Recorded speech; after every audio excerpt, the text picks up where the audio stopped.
এই আপনার full and final বিল।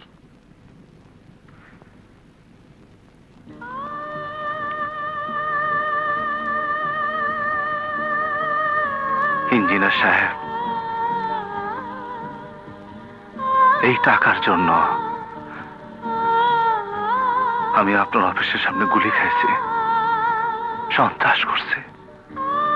সেই টাকা আজ আমি পাইলাম। টাকা ধরার জন্য উপরে দেখে তাকে শুধু ছুটছে, এর মধ্যে নিচের থেকে আমার অনেক কিছু হারিয়ে গেছে ইঞ্জিনিয়ার সাহেব। আপনি আমার অনুষ্ঠানে আসেন, আমি খুশি হইব, আমি খুশি হইব।